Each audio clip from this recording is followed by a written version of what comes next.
with me, he refused any other type of communication. Apparently, he only told me recently, on the grounds that his wife, my sister-in-law, wouldn't allow him to use the landline. Not buying it. On Facebook, I couldn't even tell who he was, except that he was someone who was doing his damnedest to discredit me, and apparently trying to finish the job of killing me, as far as I can tell.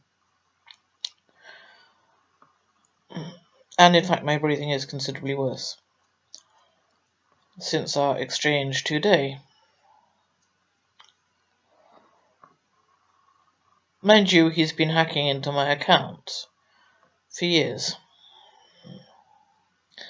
He showed a little too much knowledge of what I've posted, notwithstanding that I had blocked him. And my daughter and I are only recent Facebook friends. Didn't work out the first time in 2013.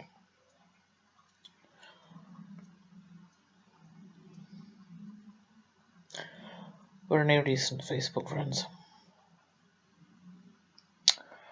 I would like to try to find out how to block someone who has already blocked me. I know there is a way, but I can't find it. But I most definitely want to block my brother.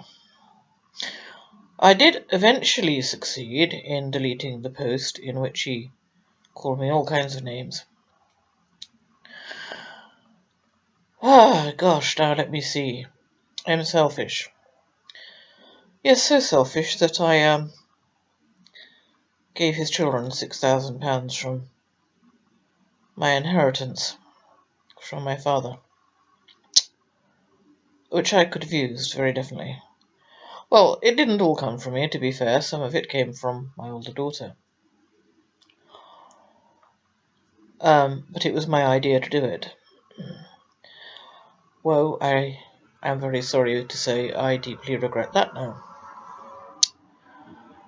Because one of the many things that occurs to me is that there was only ever one Dick Oakley. There was only ever one alias Dick Oakley. It's incredibly obvious. I can't come to any other conclusion, and I can't imagine anyone else who can. If you have any ideas to suggest it, I'm all ears. To explain the fact that there were two men with the alias of Dick Oakley. This is little old England. This is not America. This is not Australia. Within 10 or 11 miles of each other.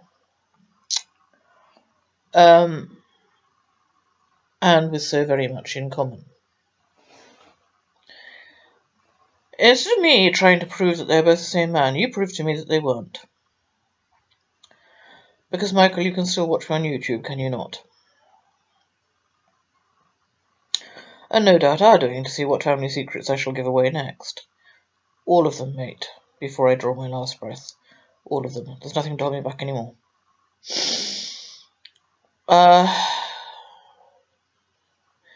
Oh yes, I could have made something of my life. Other people have had disadvantaged lives and have made something of their lives. Yeah, okay, I think I've been over this.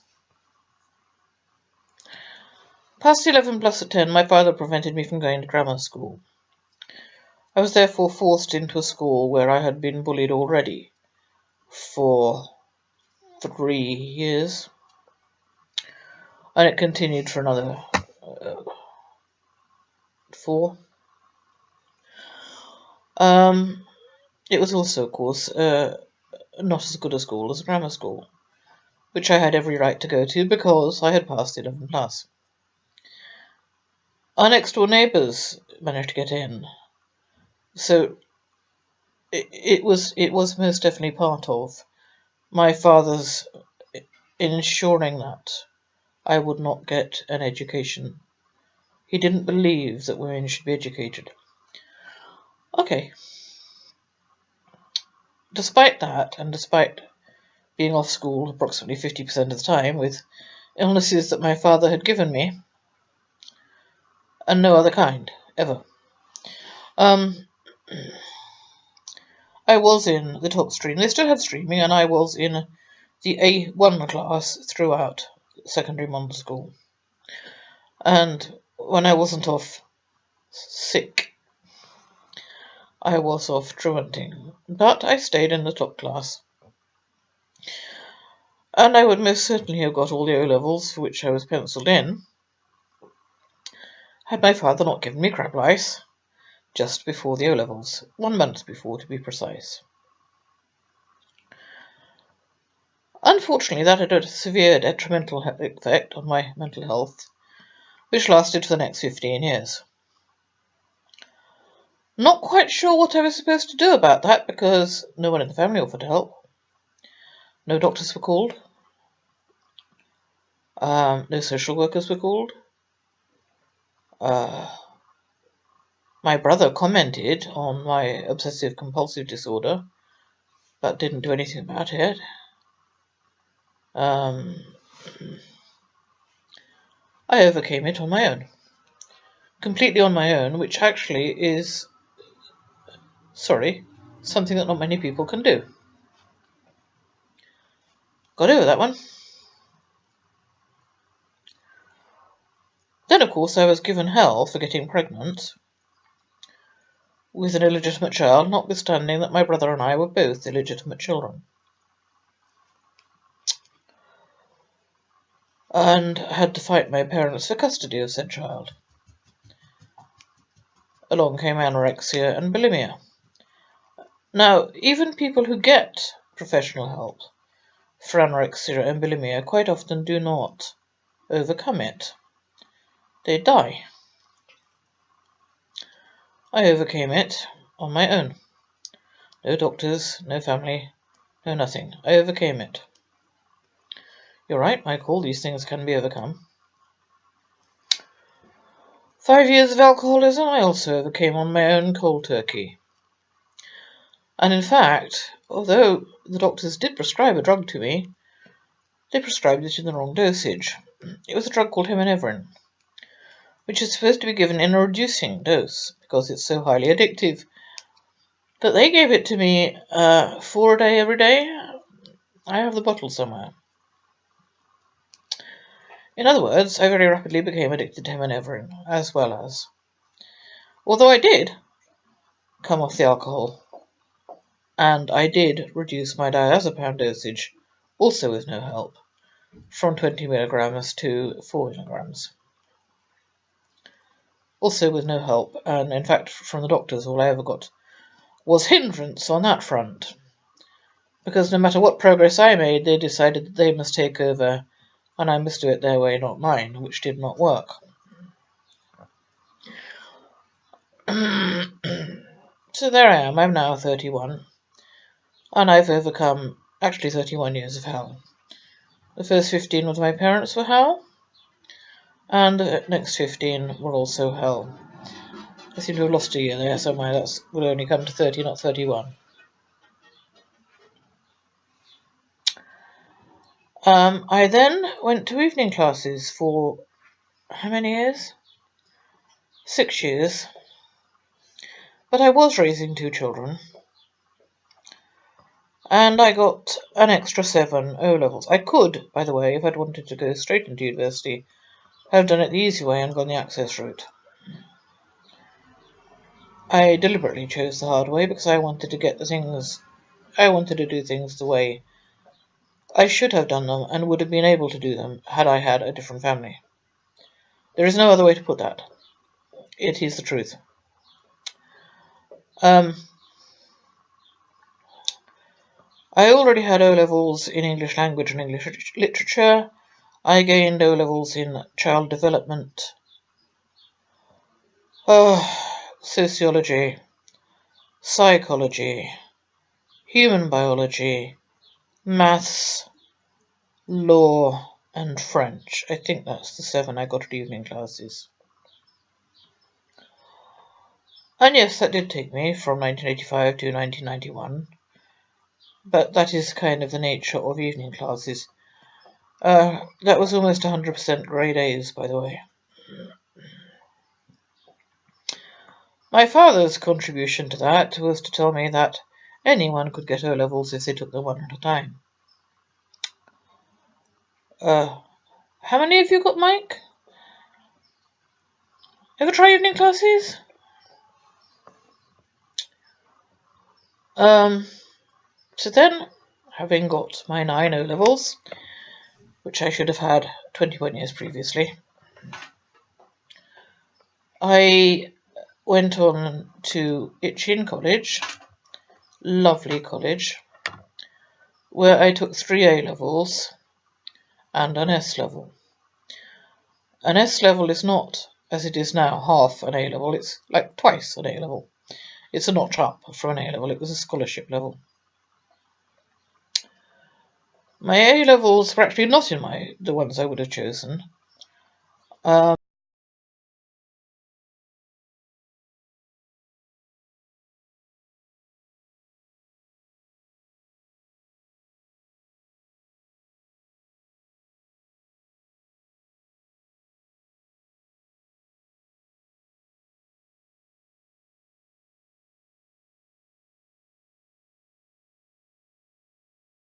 Was that I had wanted to do a degree in law or psychology.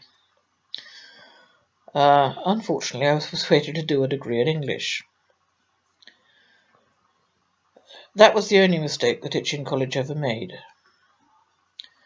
They did not direct me to do a degree that would have got me a job, guaranteed. Aged 42, which was going to be the age, always going to be the age at which I graduated. A degree in English will really only get you a teaching job, for which you need another year PGCE. And I did not want to teach children. I'm sorry, but with very few exceptions, I don't actually like children.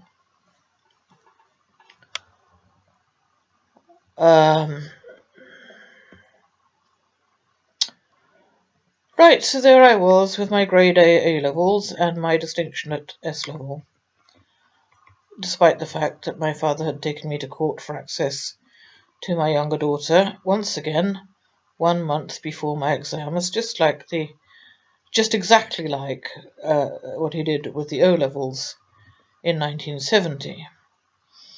May 1970, he gave me crab lice. June 1970, I took my O-levels. April 1993, he took me to court for my younger daughter. May 1993, I took my S-level. June 1993, I took my A-levels. I got the lot. He did not succeed on that occasion. And I carried on to university, where I was extremely happy. Made new friends, decent friends, good friends, nice people. Did well on the English degree. It was great fun. At the end of the day, as I say, it didn't qualify me for a job, but it was great fun. I was told to aim for a first almost from the very beginning, and I did, and I got it. And my brother was at my graduation. In our messaging on FB, he said, "Your degree he's thrown away." I said, "I was 42 when I got it." "Oh, I hadn't thought of that."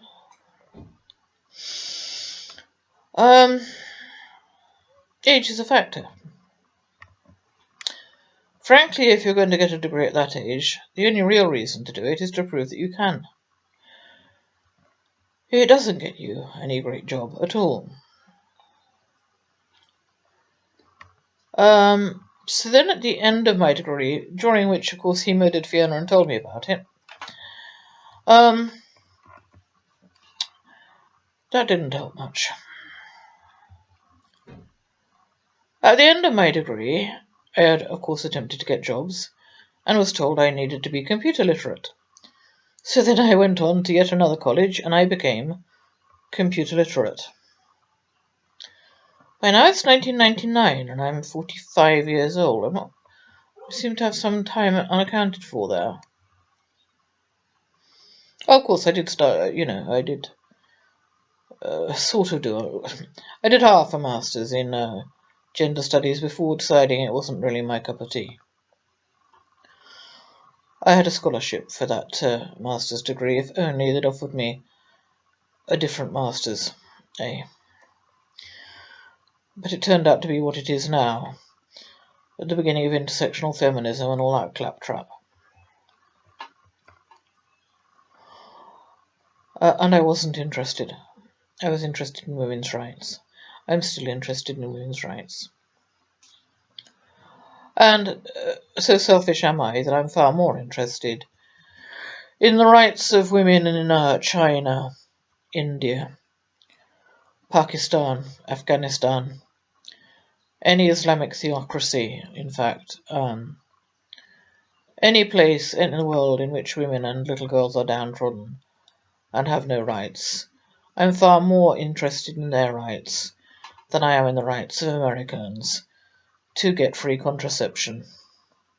Or even, to be honest, to get abortions, because after all in China, women have been forced to have abortions at 8 months, in line with the one-child policy. Usually, of course, not only does the baby die, but the mother dies as well. Of the two, refusal to have an abortion or forced abortion, I'm on the side of the women who are forced to abort. If I have to choose between the two, and it would appear that I do.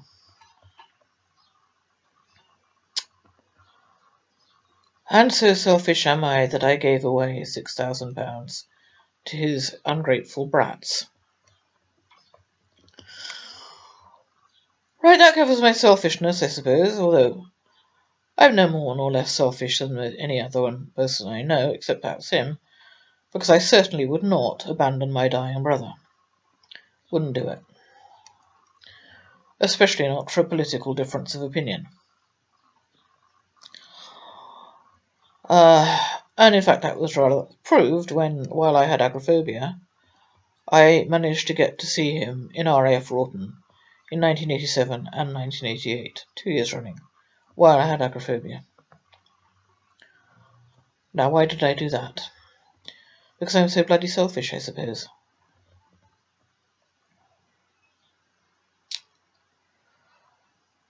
Right, and then there's the getting over it bit. Well, I was getting over it very well, thank you, until my father confessed my mother's murder to me, which he did, and confessed Fiona's murder to me, which he did. When I finally did get psychotherapy from Maria Jenkins at I wanted to say Bronglais, Gorwellian, in Aberystwyth, Maria Jenkins, MERJA, a Finnish psychotherapist. And when I related to her the variety of traumas in my life, she said one of these and one alone would have given you PTSD. And you were describing numerous incidents. Yes, I was, and I can't swear on the Bible. Well, I could, but it wouldn't mean anything to me. Everything I'm saying is true. I don't know what Flossie Soul? I sincerely hope I'm going to be reunited with Flossie after death. Strange hope, eh, for somebody who's more or less an atheist. My soul? Yes, I'll swear to it on that as well. Just in case I have one. My children's souls? Yes. I will swear to it on those. My grandchildren's souls? Yes, I will swear to it on those, because I am telling the truth. Going public, what choice did I have?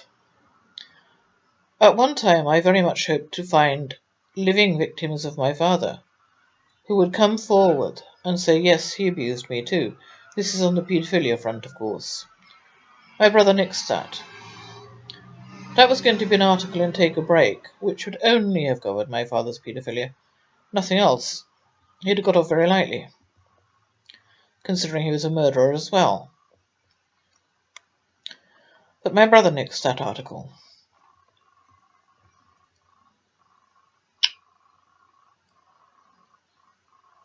If my brother knew anything at all, he would know that people who have seen justice do tend to do better than people who haven't. I have never seen justice, ever in my life. I've never seen justice. So before I kick off, I'm seeking it for myself. I can't see a way to do that isn't public. I'm not going to get it in private, that is absolutely 100% clear. I never have so far.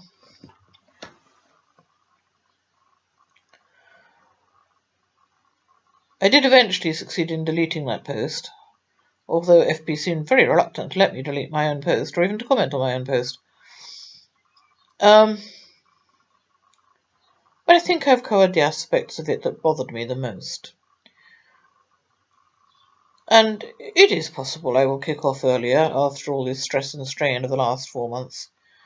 Since my brother re-entered my life. Slip of the tongue, like father, like son. Both Nazis. Both control freaks. Both without a shred of humanity, compassion, empathy, sympathy, conscience, nothing. I think I've covered it.